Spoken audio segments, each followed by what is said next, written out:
Hey, welcome to episode 2 of Single Parenting and Seeking Salvation, featuring me, Jocelyn Lynch of HeyJossie.com.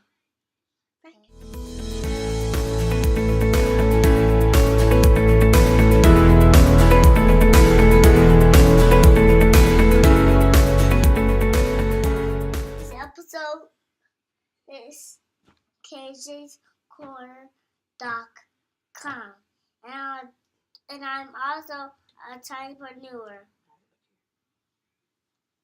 And what's your favorite color, tinyrepreneur? Blue. Blue. I thought it was green. Blue. What's mommy's favorite color? Red. Red. It's red. And what sport do you play? On the Nikes. You play soccer, maybe? What is the Nikes or shoes? And the Nikes are a soccer team. Did you make that up? No.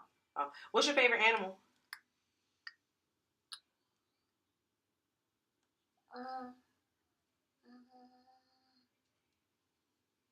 Dinosaurs?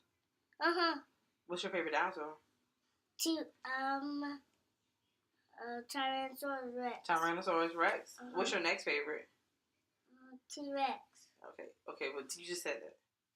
Hey guys, I hope you definitely enjoyed that segment from our sponsor today, KJ of KJ'sCorner.com. If you want to learn more about KJ'sCorner.com, there is a link down in the bottom under this video, and you can learn all about KJ'sCorner.com and what he has to offer you. So let's dive in today into parenting. So let me tell you about my journey into parenting, right? Some people may say that, they always destined to be a parent. They always want to be a mom. Always want to be a dad. I will be totally honest with you. I have never been that girl. I was never that girl who, when she talked to her friends when she was younger, and she would say things like, oh, I want 1 million kids. No, I never, honestly, I cringe at the thought of more than one child sometimes. And I always thought about a wedding. I always wanted like this big, huge wedding. That's what kicked into gear for me. I talked about my wedding more than I talked about wanting to even have the kids. I don't know why. And if you don't believe me, ask my mother. You can find her on Instagram as The Elevator. Okay? Message her and ask her. She'll tell you the truth. So, KJ. KJ is my third time's the charm, as they say. But I want to say that God really blesses you in threes. I believe it. I know it. And it's true in my heart that he does amazing works in threes. And so KJ is my amazing work and my amazing blessing. At 19 years old, I became pregnant. And that pregnancy only lasted 8 weeks.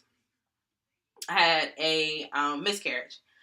2 years later, I got pregnant again. That pregnancy only lasted, I think, 5 months and 3 or 4 days. I had just found out on a Friday that I was having a little girl. And by that Sunday, I was in the hospital delivering a baby that I could hold in the palm of my hands. The doctors and nurses told me it was a 50-50 chance. At that time, I thought that there was something wrong with my womb and I would never be a mom again.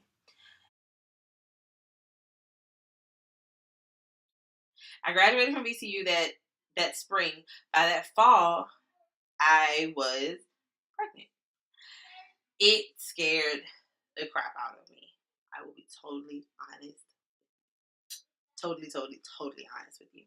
And because I had suffered a miscarriage and a stillborn prior, I was really nervous and didn't know if I was going to even carry this child. If you've ever suffered a loss, you know the feeling. So I went on through my pregnancy, terrified. I was terrified to tell my dad that I was pregnant, y'all. And I had not lived in my father's house for 8 years or 7 years, something at the time. And he did not pay any of my bills. Yeah. I was scared. I was scared as I don't know what to tell my daddy that I was pregnant for the 3rd time and I was not married. The best thing that my dad said to me was, why are you scared? Why are you scared to tell me? You graduated college. You have a good job. You have a nice place to live. You pay your own bills. You are taking good care of yourself. And I'm pretty sure you're going to take care of my grandchild. You got this. And that was the sweetest thing that a dad could say to his daughter. He did not fuss at me. He didn't condemn me. He didn't even throw the Bible at me. He's a good deacon. But it was all love. And I also remember, and I replay in my head when my mom got pregnant with me at 19 years old, that her father, my grandfather, told her something very similar. He told her that the sin isn't, and my grandfather was a pastor, an elder, minister, a true man of God, but he told her the sin was in the action. It wasn't in the baby, and the baby is a blessing. So, here it is.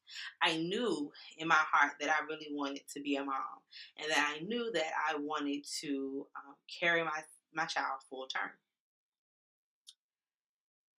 In December of 2013, I was riding home from my part-time, no, I was at my part-time job, and I started to feel really funny. I started to feel queasy, and I called my doctor's office and explained to them what was going on to me.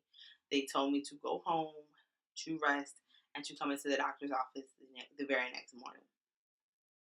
I remember pulling out the parking lot fighting tears because I was scared that I would lose this baby like I lost the other two.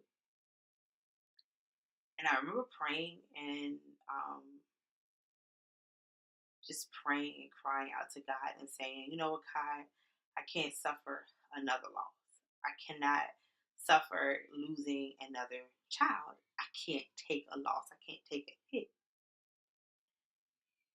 Well, I didn't take a hit, but I delivered him early. My doctor pulled me off my part-time job because I stood on my feet a lot. And he told me that I had to basically only work my full-time job. And if that became stressful, then he would pull me from that too. Because he was determined that we were going to have a healthy pregnancy. And I was going to deliver a healthy baby. So, go on. I found out that I'm having a boy. I want y'all to know. I was hoping in my heart that it was a boy. But for real, I just kept saying, please let me have a girl. Because I don't want his daddy to ask me for any more kids. Because at the time, of course, I thought me and his daddy were going to have a couple of favors. Cue Chris Evans. No, I'm not going to cue Chris Evans. We're not even going to sing that song. Whatever. We'll keep having that conversation at another time. So, go back to episode 1 to see why I'm still single. And so, yeah, I got my boy. I'm going to tell y'all now. Don't think I could have.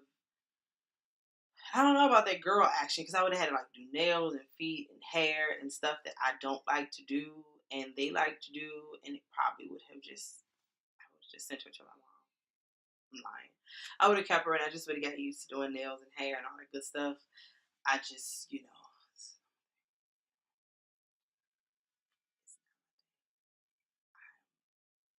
I like to pay people to do my nails and feet and hair. I got a boy. God knows what he was doing. Anyway, so got my boy. I was at 33 weeks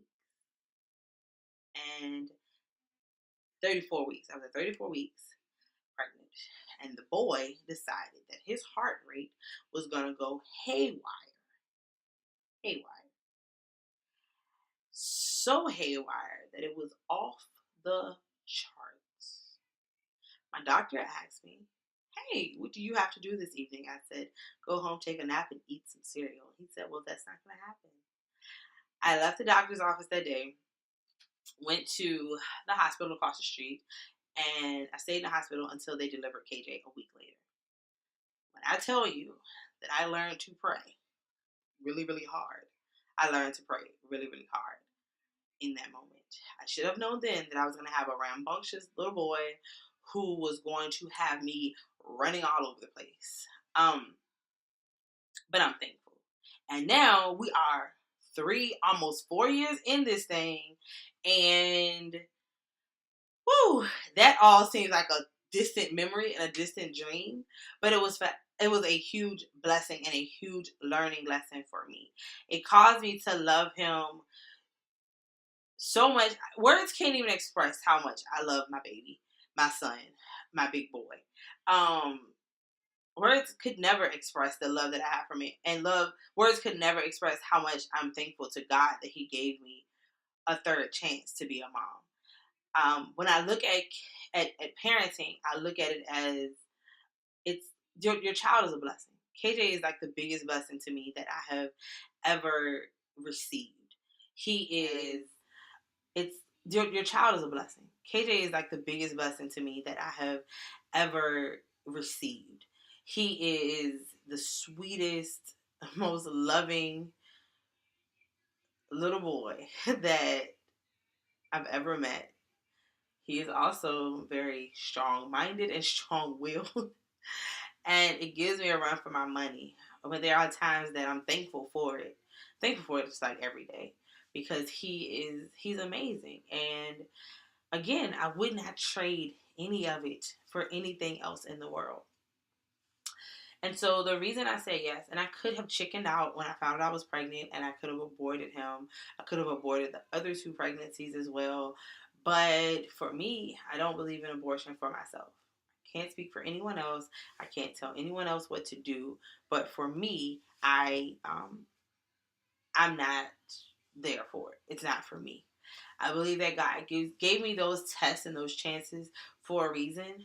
So to build my strength and endurance so that I could be the mom that I am today.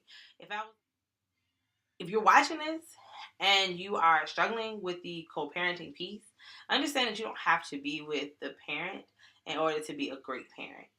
If you're watching this and you have dealt with loss, understand that it's not always a bad thing to have a loss.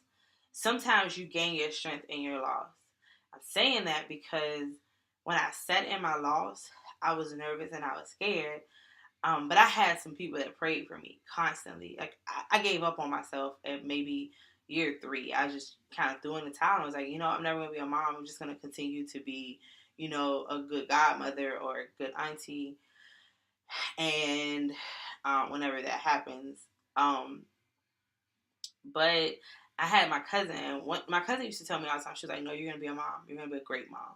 You're gonna carry your baby full term. You're gonna be okay. In God's time, it'll happen." And eventually, I started believing that.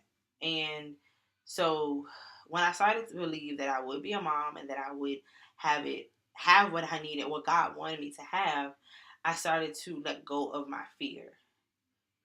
And needless to say, I let go of those fears, and guess what happened? I became a mom. So that's that.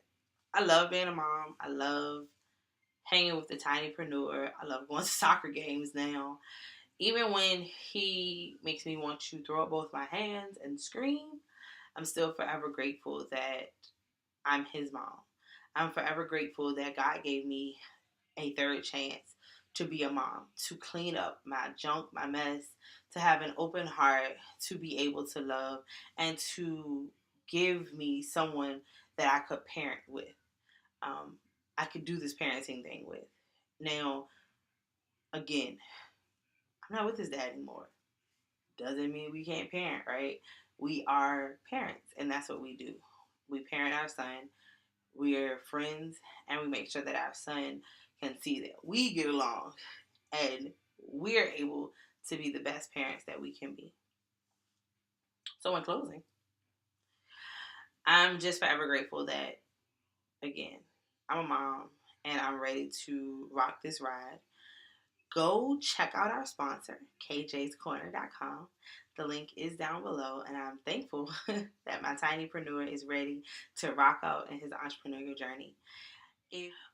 If you enjoyed this episode of Single Parenting and Seeking Salvation, I want you to like the video, go subscribe, leave a comment, share this out on your social media and with your friends, and come back again next week for episode 3, where we will talk about salvation and how I decided to seek salvation. Also, if you are interested in the t-shirt that I'm wearing in today's episode, you can grab this t-shirt and more at heyjossie.com. The link is below in comments. Thank you so much for joining me, and I hope you have a wonderful wonderful day. Be blessed.